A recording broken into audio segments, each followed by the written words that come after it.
जय हिंद साथियों। दिल्ली से मैं अलका लांबा और आप सभी का स्वागत है फेसबुक लाइव पर। बहुत से लोग खासतौर से जो उत्तर प्रदेश के हैं उन्होंने मुझे बहुत अपील की कि मैं जो उत्तर प्रदेश के अंदर शिक्षक भर्ती घोटाला हुआ है 69,000 लगभग कहें तो 70,000 जो हमारे भावी शिक्षक थे जिनके हाथ में पूरा भविष्य उत्तर प्रदेश का था, जिन्होंने शिक्षक भर्ती का जो इम्तिहान दिया था उसको लेकर मैं बात करूं। प्रियंका गांधी जी ने उसके ऊपर फेसबुक लाइव भी किया, लेकिन फिर भी लोगों ने मुझसे कहा और बहुत से लोग इस 69,000 जो भर्ती थी परीक्षा उसमें हिस्सा लेने वाले लोगों ने मुझसे अपील किया। मैं सिर्फ आपसे ये कहना चाहती हूँ, ये तो मात्र एक उदाहरण है, मैं आपको ये बता रही हूँ। हाल पूरे देश में लगभग आपको ऐसा ही दिखेगा, लेकिन उत्तर प्रदेश एक जीता जागता ताज़ा उदाहरण है हमारे सामने। पहले तो इस देश के अंदर रिक्तियां जो खाली पद पड़े हुए हैं उनके लिए कोई वैकेंसी सरकार निकालती नहीं है, वो खाली पड़े रहेंगे, लोग बेरोजगार रहेंगे। पहली लड़ाई तो ये होती है कि सरकार पे दबाव बनाएं, जो रिक्तियां हैं जो खाली पद पड़े हुए हैं सरकारी विभागों में उसको आप जारी करिए। नंबर 1 लड़ाई होती है, तो लड़कर कई बार हम जीत जाते हैं कि अपना जो खाली रिक्तियां हैं सरकार में उसके लिए आप उसको खोलते हैं, ठीक है। अब क्या होता है, रिक्तियां खुल गई, लोग अप्लाई कर लेते हैं। अप्लाई करने के बाद बहुत समय तक कुछ सूचना नहीं मिलती कि रिक्ति निकली थी, हमने अप्लाई किया है, क्या हुआ, सालों निकल जाते हैं। चलिए अब कॉल भी आ गया तो एक परीक्षा पे आपको बैठना है, आप परीक्षा में बैठ जाते हैं, बहुत खुशी परीक्षा में बैठ गए। अब आप 1 साल इंतजार करते हैं कि भाई हमने परीक्षा दी थी, उसका रिजल्ट कब आएगा। किसी को 6, किसी को 8, किसी को साल हो जाता है, जो एग्जाम दिया है, परीक्षा दी, उसके परिणाम ही नहीं आएंगे। चलिए 1 साल के बाद परिणाम तो आए, परिणाम आ गए तो अब जो लोग पास कर गए हैं उम्मीद की जाती है कि इन पास किए हुए लोगों को अब सरकारी भर्ती मिल जाएगी। लेकिन पता लगता है पास करने के बाद जो भर्ती का लेटर है वो नहीं मिल रहा। अब वो धक्के पे धक्का खा रहे हैं कि वैकेंसी निकली, अप्लाई किया, इम्तिहान हुआ, इम्तिहान दे दिया, रिजल्ट आ गया, रिजल्ट के बाद अब नौकरी मिलनी चाहिए, लेकिन अब वो नौकरी के लिए भी धक्के खाते हैं। और इतने समय में ही आपको ये पता लगता है, इतने लंबे संघर्ष और इंतजार के बाद, कि एक बहुत बड़ा घोटाला, एक बहुत बड़ा भ्रष्टाचार हो चुका है। जैसे कि योगी सरकार, उत्तर प्रदेश की भाजपा सरकार के तहत ये शिक्षक भर्ती घोटाला हुआ है। टॉपर के 150 में से नंबर आप बताते हैं 142 आए। जी हाँ, 150 में से 142 नंबर आते हैं। और उसी टॉपर से जब पूछा जाता है देश के राष्ट्रपति का नाम बताइए, उन्हें देश के राष्ट्रपति का नाम ही नहीं पता है। लेकिन वो शिक्षक भर्ती के इम्तिहान में बैठते हैं, वो पास हो जाते हैं, और पास ही नहीं होते हैं, वो फर्स्ट क्लास टॉपर होते हैं 150 में से 142 नंबर लेकर, लेकिन उन्हें देश के राष्ट्रपति का नाम भी पता नहीं होता है। ऐसी ही एक डायरी जो है पूर्व जिला पंचायत सदस्य के पास से पुलिस ने बरामद की है, जिसमें से 20 लोगों के नाम है, 3 गिरफ्तार हुए हैं। गिरफ्तार कौन हुए? वो बेचारा जो क्या था, बेरोजगार था, नौकरी की तलाश में था, इम्तिहान दिया, इन फर्जीवाड़ाओं के जो है वो संपर्क में आ जाते हैं। कोई नकल के पैसे देता है, कोई इम्तिहान में अपनी जगह किसी को बिठाने के लिए पैसे देता है, किसी तरह भी अपनी जमीन बेचता है, और इन फर्जीवाड़ाओं के जाल में वो पूरी तरह फंस जाता है। वो तो हाथ नहीं लग रहे, हाथ कौन लगे हैं? जो 20 छात्र उन पे FIR हुई है, 3 की गिरफ्तारी हुई है, 17 को खोजा जा रहा है। लेकिन दोष क्या सिर्फ और सिर्फ इन 20 छात्रों का था या उन पूरी व्यवस्था का था जिन्होंने वो पेपर लीक करने में मदद की, जिन्होंने उनकी जगह फर्जी लोगों को बिठाया, जिन्होंने उनकी जगह इम्तिहान लिखा, या जिन्होंने उन्हें इस सब व्यवस्था में पैसे के दबाव में फर्जी लोगों को करा कर किया। अभी भी पता लगता अनामिका शुक्ला गोंडा से हैं, उन्होंने BEd किया, टीचर के लिए अप्लाई किया, लेकिन अप्लाई करने के बाद उन्होंने मुड़कर नहीं देखा, क्योंकि उनके परिवार को ही लगा शायद कि उनके घर गृहस्थी और बच्चों की वजह से वो नौकरी नहीं करना चाहती। लेकिन जब उन्होंने अप्लाई किया तो अपने सारे जो कागज थे एजुकेशन के, वो वहां जहां अप्लाई किया वहां पड़े थे।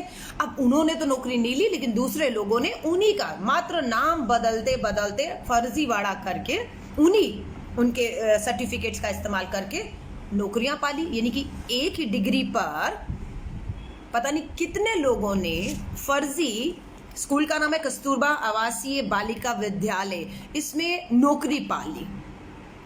एक ही स्कूल में एक ही मार्कशीट के ऊपर जो फर्जी किसी और का था और किसी और ने उसका इस्तेमाल करके नौकरी पाली, और करोड़ों की तनख्वाहें इन्हें मिल भी रही हैं कागजों पर, लेकिन स्कूल में वो टीचर नहीं है। हाँ, उनकी भर्ती जरूर हुई है उसी फर्जी के ऊपर।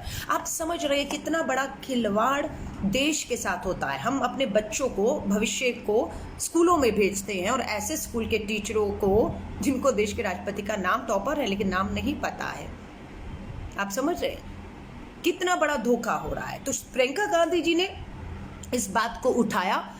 अब मालूम नहीं है, ये फैसला तो योगी सरकार को, मुख्यमंत्री को करना है कि ये सारी परीक्षाएं 69,000 जो हैं, जो भर्ती होने थे, पहले तो उसमें डिले ही बहुत हुआ। अब आप सोच लीजिए, जिन स्कूलों में 70,000 टीचरों की जरूरत थी वहां पर टीचर पहुंच ही नहीं पाए क्योंकि इस पूरे व्यवस्था के अंदर वो कहीं खो कर रह गया। और आज पता लगता है कि हाईकोर्ट में एक मामला दर्ज कराकर उसको पूरी तरह से उसकी लड़ाई लड़ी जा रही है कि 69,000 भर्तियों को रद्द कर दिया जाए, दोबारा परीक्षाएं कराई जाए या नहीं। जिन लोगों ने घोटाला किया है उन्हीं को पकड़ के कार्रवाई की जाए, बाकियों को भर्ती दे दी जाए। लेकिन कुछ भी करना है वो कीजिए।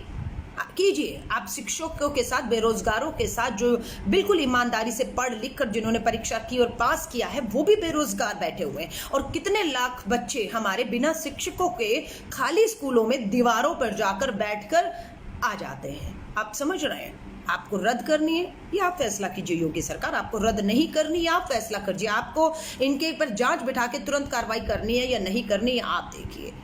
लेकिन मुझे लगता है कि इन मामलों को फास्ट ट्रैक में अगर देखा जाए, फास्ट ट्रैक में मेरे जैसा आदमी होता जहां पर पूरा भ्रष्टाचार, जो जेन्युइन लोग हैं उनको नौकरियां नहीं मिल रही, खाली पैसा, अप्रोच, धांधलेबाजी, घोटालेबाजी करके जो डिजर्व हैं वो बेचारे बेरोजगार। मनरेगा में बहुत बीएड, एमएड, पीएचडी की डिग्रियां हाथ में लेकर कोई चपरासी की नौकरी के लिए अप्लाई करता है। और अभी तो पता लग रहा है लॉकडाउन और ये सब महामारी में पढ़े लिखे लोग, पीएचडी, बीएड, एमएड के लोग मनरेगा में दिहाड़ी मजदूरी का काम कर रहे हैं।